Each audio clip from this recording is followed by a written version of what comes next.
High-Yaw Liftoff. Es sind neue Heckflügelstützen und diese Teile sind da, um für mehr Sicherheit zu sorgen.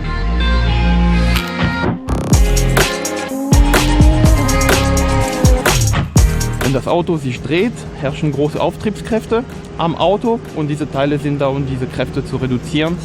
It was pointing in the wrong direction, then it was a huge impact, and of course left-hand drive, so it was driver's side on, scrubbing the speed sideways, and then the gravel trap doing its job.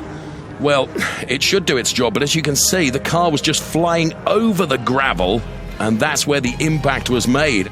Sowas wird quasi die Geschwindigkeit reduziert, bei dem sowas passiert. Pietro Fittipaldi is getting out of the car, so he's perfectly okay, and that's really, really good to see. He walks away from the car, reinforcing the integral safety of these DTM cars. Man muss sich das so vorstellen, der Fahrer hat die Kontrolle verloren, das Auto hat sich gedreht, die Fahrtwind kommt nicht mehr von vorne, sondern von der Seite, in diese Richtung quasi, und dabei muss die Luft das Auto umströmen und es entstehen große Auftriebteile, große Auftriebskräfte, und diese Teile sind da quasi, um die Luft, die von der Seite kommt, aufzufangen und hier einen Staudruck zu erzeugen.